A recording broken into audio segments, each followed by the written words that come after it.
sebentar ya Bu ya, karena untuk memenuhi tugas saya di modul 3.1 yaitu mengenai mengambil keputusan. Jadi ada beberapa hal yang ingin saya pertanyakan untuk Ibu ya Bu ya. Boleh.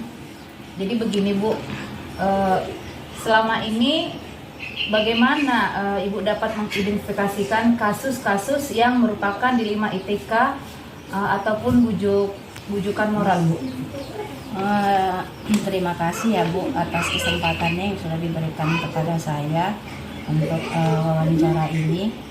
Dalam hal ini saya mengidentifikasi kasus dilema etika ataupun bujukan moral itu. Kalau dilema etika, kalau dia itu benar versus benar, dan kalau dia bujukan moral itu dia benar versus salah.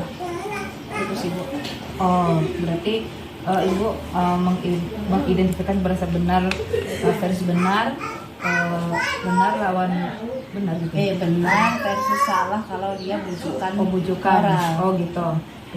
Terus Bu, selama ini bagaimana Ibu dapat Ibu menjalankan pengambilan keputusan di sekolah, terutama untuk kasus-kasus di mana ada dua kepentingan yang sama-sama benar atau sama-sama mengandung nilai kebajikan Bu? Kalau kami terutama di sekolah saya itu, saya biasanya dalam pengambilan keputusan tidak saya sendiri. Saya melibatkan rekan guru di sekolah yang saya kumpulkan melalui satu forum untuk dibahas bersama. Jadi intinya mereka diikut sertakan untuk kepentingan sekolah.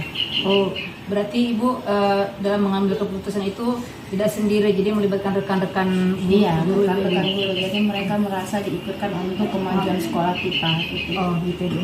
Kemudian langkah-langkah atau prosedur seperti apa Bu yang biasanya selama ini Ibu lakukan Bu? Yang pertama itu kami yang seperti di awal saya sampaikan bahwasanya saya akan mengajak guru-guru untuk rapat, saya kumpulkan di satu ruangan gitu kan. Kemudian kami lihat lagi untuk prioritas dari permasalahan itu, apakah yang mana yang mau diselesaikan, apakah yang dilema etika ini atau bujukan moral. Kalau misalkan yang satu lebih prioritas, maka itu yang akan kami selesaikan gitu. Oh, oke. Kemudian Bu, hal-hal apa saja yang selama ini Ibu anggap paling efektif dalam pengambilan keputusan pada kasus-kasus dilema etika Bu?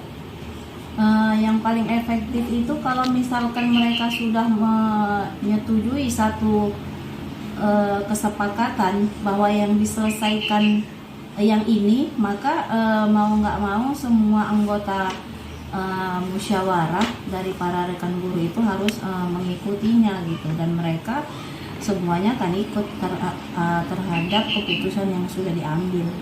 Berarti bisa dibilang itu keputusan suara terbang ya? Bisa juga? Iya. Seperti itu ya Bu. Terus apakah Ibu memiliki sebuah jadwal tertentu dalam sebuah penyelesaian kasus dilema etika? Begitu, apakah langsung menyelesaikan di tempat atau memiliki sebuah jadwal untuk menyelesaikannya? Jadi bentuk atau prosedur seperti apa Bu yang Ibu jalankan itu Bu? Biasanya sebelum saya merapatkan sama guru, pertama-tama saya harus membuat renungan gitu, apa langkah-langkah yang akan saya ambil. Biasanya itu saya membutuhkan waktu 10 menit untuk menenangkan diri dulu ya, menenangkan diri apa langkah yang kira-kira menurut saya baik. Nah, setelah dari saya baru saya utarakan di forum gitu. Kira-kira ada yang lebih baik dari saran dari para guru, dan semuanya sudah sepakat, walaupun itu dari saya dan ternyata mereka lebih baik, maka saya ikutin mereka gitu. Kecuali kalau misalkan dari mereka nggak ada yang pas dan ternyata dari saya yang pas, maka dari saya yang diikuti. Intinya yang mana yang terbaik untuk kemajuan sekolah. Oh, berarti dilihat lagi lah, ditinjau lagi Bu yang terbaik itu. Kemudian adakah seseorang atau faktor-faktor yang selama ini mempermudah atau membantu Ibu dalam pengambilan keputusan dalam kasus-kasus dilema etika Bu? Ya biasanya ada teman ya yang saya buat sharing gitu untuk mengambil pilihan gimana ya kalau misalkan yang saya buat alternatifnya seperti ini, seperti ini gitu kan. Gini aja Bu, gini, tapi coba Ibu rapatkan lagi sama teman-teman guru, biasanya seperti itu. Oh, jadi tetap Ibu tetap berkonsultasi sama Iya, jauh artinya gitu ya Bu ya. kolaborasi lebih penting sehingga mereka merasa ikut dilibatkan, terutama untuk guru-guru kami di sekolah. Oh gitu. Kemudian yang terakhir nih Bu, dari semua yang telah Ibu sampaikan, kira-kira pembelajaran apa yang dapat Ibu petik dari pengalaman Ibu dalam mengambil keputusan dilema etika ini Bu?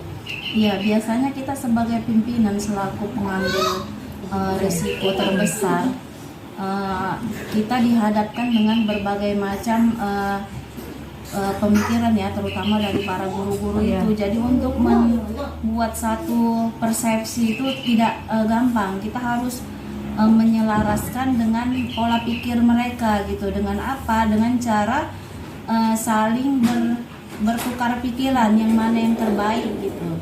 Kalau misalkan ada yang belum pas menurut mereka, nanti kita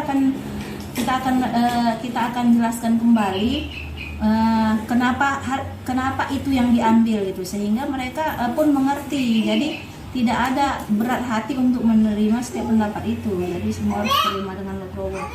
Oh begitu. Nah mungkin Bu, ini saja pertanyaan-pertanyaannya Bu. Terima kasih saya ucapkan waktu yang diberikan sama saya Bu. Oke, terima kasih kembali Bu. Makasih ya Bu ya. Bu, sama